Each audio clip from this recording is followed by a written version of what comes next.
it alright if I record this? The woman in white pushed the red button on the camera before I could give her my answer. Now tell me again what happened from the beginning, the first time you experienced this event. I won't interrupt you this time. She cleared her throat and adjusted herself on the chair. Tap, tap, tap. She wouldn't stop hitting the damp clipboard with a pen. I'm tired of telling this story. It never changed the outcome. Sometimes when I come back, I try to tell someone what's going to happen. They never believe me. Most of the time, I just let it play out the same way. At least then we all make it to the other side. I don't have to watch anyone I love die. Tap, tap, tap. All right, I sighed, louder than I had intended. The tapping stopped. Here we go again. It started off as a panic. The news telling us we needed to evacuate the area immediately. There was no explanation, but we didn't question it. The fully armored men on the television yelling at us to get the hell out of there now was enough. In the beginning, it was too calm. While packing, I remember looking out the window. Nothing seemed wrong. The cows on the hillside were still grazing, and a gentle breeze moved the grass back and forth, as it should. Besides, the area looking suspiciously darker than it should. Nothing seemed out of the ordinary. No sirens were going off, no honking, no screaming, definitely no gunshots. I always imagine an evacuation as something like a war zone. Everyone clawing at each other to get out first, stores being raided, cars being broken into, fear driving everyone into madness. I tossed what I needed into my backpack, assumed that we would return, so I didn't bother moving my valuables to my car. It didn't end up mattering anyways. We lost the cars early on.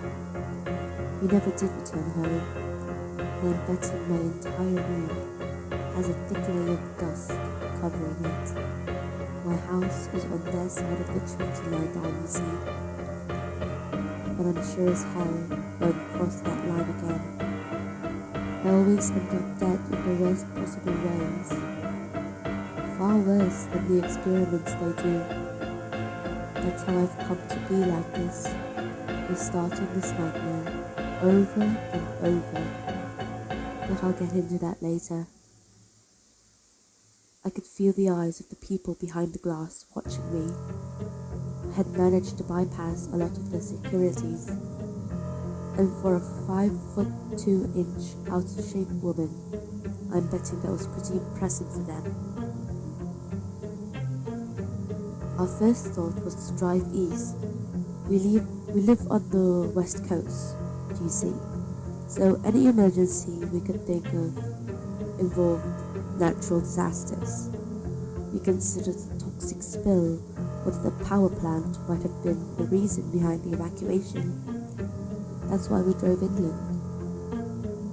We didn't know they were coming. We didn't know they'd look so similar to us. They had spent years planning, and we were looking down at our phones, fiddling with our gadgets, obsessing over the fucking Kardashians. The woman in white raised an eyebrow at me. I could feel her judgment.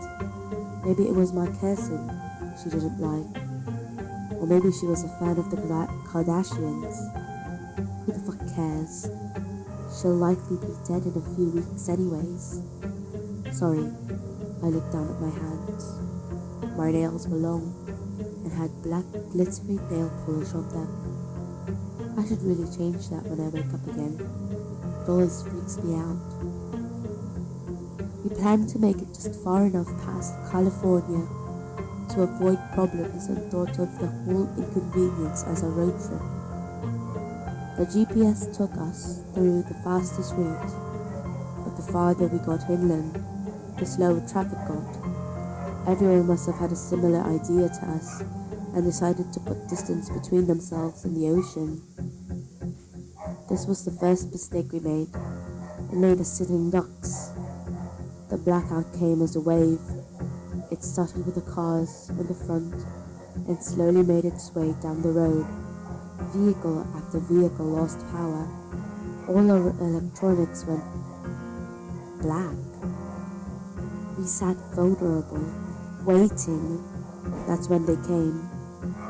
Soldiers in weird uniforms flooded the area.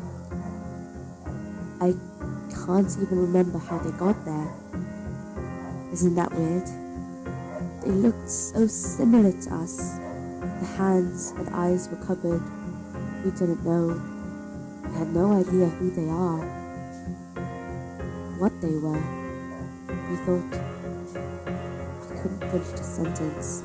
I began shaking and fought back the tears that blurred my vision.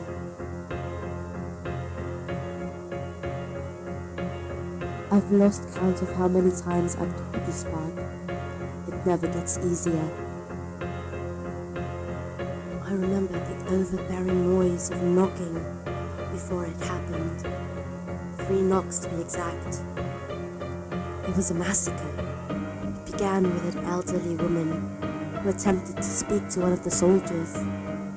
She was begging them for help, sobbing that her daughter was on life support and needed to know if the blackout affected that area. Something like that.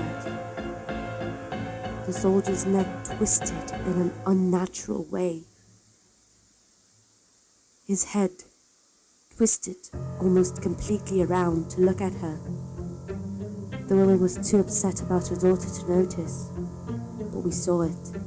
We all saw it. The rest of the soldier's body turned around. He grabbed her face. He crushed it, barely using any force.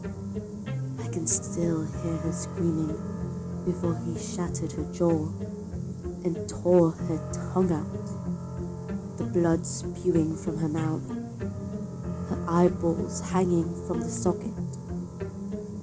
Everyone began to run, fleeing from their cars. You'd think people would grab their children first and run, but the amount of kids I saw left behind in the mess. Maybe our race doesn't deserve to live. I inhaled and looked at the woman sitting with me. Legs crossed, she goes to tap her pen on the clipboard again. I start before she can continue her annoying habit. Some people were torn apart and crushed. Others were captured. The lucky ones were killed with weapons similar to our guns. I watched as my family ran into the woods. They must have known it was too late for me when blood began soaking my shirt and my abdominal area. I remember my mother's eyes before she turned her back to me. They were so full of sadness and hate. I think she almost turned around right then and there to fight them, but my brother pulled her away. I'm glad she didn't turn back. She would have died. I would have to watch her die. I felt exhausted. I had watched my mother die before, and I always died afterwards and started over. I didn't have to live with the pain of losing her for too long. I'd soon wake up in my bed and find her outside gardening. The knocking came again. That's when everything went dark. I wasn't aware of what had happened between when I passed out and when I woke up. It had clearly been months. I wasn't me. I mean, I was me. I knew I was me. I recognized my own body and face. But they had done something to me. My mind. They did something to my mind. The woman stopped the recording button and spoke. I know I said I wouldn't interrupt you, but could you please go into more detail about what the creatures look like? She pressed the record button again. Those things, they looked a lot like us. They could even talk our language. It seemed like they had already been here for quite some time before they brought the rest in. Their eyes were black.